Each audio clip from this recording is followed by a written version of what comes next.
I reached out one of my hands and tried to touch my stomach, but my hand felt really weird too.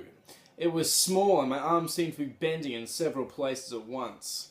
What's going on? I wondered, trembling with fright. Why do I feel so weird? Whoa! I cried out as I finally managed to touch my body. Yuck! My skin was soft and was covered in a fine layer of fuzz. Welcome to Gattsy on Goosebumps, the show in which I review every single Goosebumps book from R.L. Stine's original series. Today we are looking at the scariest of all insects, after spiders. It's Goosebumps number 16, Why I'm Afraid of Bees. I imagine Tim Jacobus was given the story prompt of boy turns into bee, and he just drew the best he could with that. Because in the book, the character doesn't become a bee with a human face, he just becomes a bee. But I mean, short of I suppose you could just draw a bee on the cover, but that's not really that interesting. So it's not a particularly scary cover or anything, but it, you know, I like it. The tagline is, he's no ordinary human being. Being is spelt with two E's, so there's a little joke there. And the blurb reads as follows. Right brain, wrong body. See, I have a similar problem. I have the wrong brain and the wrong body. Gary Lutz needs a vacation. From himself. Bullies are constantly beating him up. His only friend is his computer. Even his little sister doesn't like him. But now Gary's dream is about to come true. He's going to exchange bodies with another kid for a whole week. That's his dream. Not that any of his problems actually end, he just gets to avoid them for a week. Gary can't wait to get a new body, until something horrible happens. He gets the body of a woman.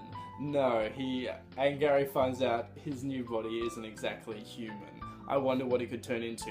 I'll give you a hint, it's a bee.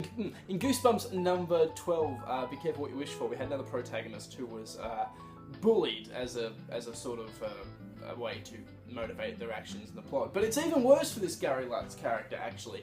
There are three nondescript bullies that just beat the crap out of him whenever they see him for no apparent reason. Yeah, he doesn't have any friends. There's a scene where he goes to play baseball with him and nobody wants him on his team. And his own sister doesn't like him. He also has a sociopathic neighbor who's like in his 40s and he's a beekeeper, and he really hates Gary as well. It's not actually said that he has sexual relations with the bees, but it's heavily implied. So when Gary sees an ad that says he can swap bodies with somebody for a whole week, he eagerly jumps at the chance and he contacts the person, Miss Karen, and says, yep, sign me up, swap me up with somebody for a week. He's going to swap into the body of a kid called Dirk Davis, who is really cool and really popular. Gary's never met him before, and he wants Gary to do his math test for him. So everybody wins. Dirk Davis gets his math test done, and Gary doesn't get the shit kicked out of him for a whole week. Miss Karen has no qualms about swapping a 12-year-old's body, because it's science fiction and there's no hypothetical ethical violations taking place there. So she comes to his house and she straps something to him. Dirk Davis doesn't have to be there, and then the machine is going to swap his body, but one of the bees from his beekeeper next door flies inside, and Gary turns into a bee. Most of the plot essentially just follows Gary trying to adjust to his new bee body and find a way back into his regular body. He has to escape from cats and dragonflies, and he gets stuck in his neighbor's hive, and he makes contact with Miss Karen, who is sympathetic but says she can't actually swap him back because Dirk Davis likes his new body. Seems like a bad system she's got going there, but I suppose when you're swapping 12-year-olds' bodies without parental permission, you don't really give a crap. So he tracks down Dirk Davis in his bedroom, and he's like, dude, swap back. And Dirk's like, no, I really like your body, man. It doesn't really make sense, because Dirk seemed to have a really cool life. That's why Gary was like excited to change with him. Dirk was really popular and stuff, but I guess Dirk liked Gary's life more. So I was like, yeah, no, I'm gonna stay here, man. Oh, he's such a dick. He even leads the fellow bees on a crusade against Dirk to try and convince him to change him back. But Dirk says no. Having already established earlier in the book that bees die if they sting once, Gary stings Dirk right in the nose. And then he just wakes up in his own body. And everything's sort of back to normal. It's a weak resolution. He doesn't really find a way out of his predicament. Everything just sort of goes back to normal without much explanation. But this is a book for children, I have to remind myself. Which makes me wonder what I'm doing with my life.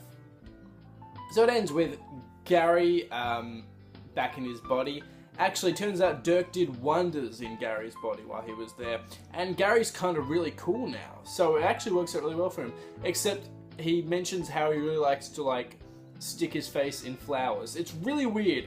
Like, the last page is him describing to the reader how they should put their face in flowers and, like, smell the pollen. And, like suck it through the nose. It's weird. I guess it's not really a dark ending. It's just this really cool kid now called Gary who really likes flowers.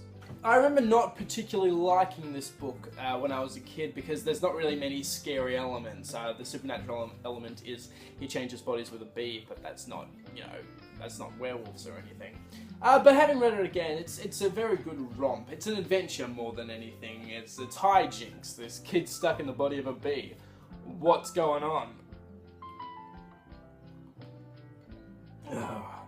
References abound. I mean, the whole concept is reminiscent of the most classic 1950s B movies, most particularly The Fly. And before that, the idea of a person waking up in a insect's body is drawn directly from Kafka's Metamorphosis. Similar themes to Kafka exist in the book. For example, the disconnect between the mind and the body. Your mind can be completely normal, but your body doesn't respond the way you think it should. Does the body rule the mind? Gary answers that inadequately. However, a prominent point in Kafka's text is the idea that life is absurd and unpredictable. R.L. Stine goes through the necessary lengths to give an explanation to how such an occasion can occur, that someone would swap bodies with an insect. It's not a random event. So who did it better, Kafka or Stine? I'm giving it to Stine, as I always do. Overall, it's a good read. It's a fun read. It's not a scary read. That's the best way you can describe it.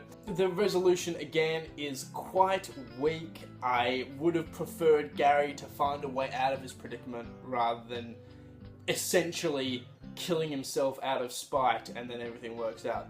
Not a good message to the children. But again, an adventure, a fun read, and probably another good indication of the depth of the Goosebumps series. Not everything has to be entertaining in drawing from the traditional horror elements. That's all for this week. Please join me next time in which I discuss Goosebumps number 17, Monster Blood. 2. As always, thank you for watching and please stay spooky.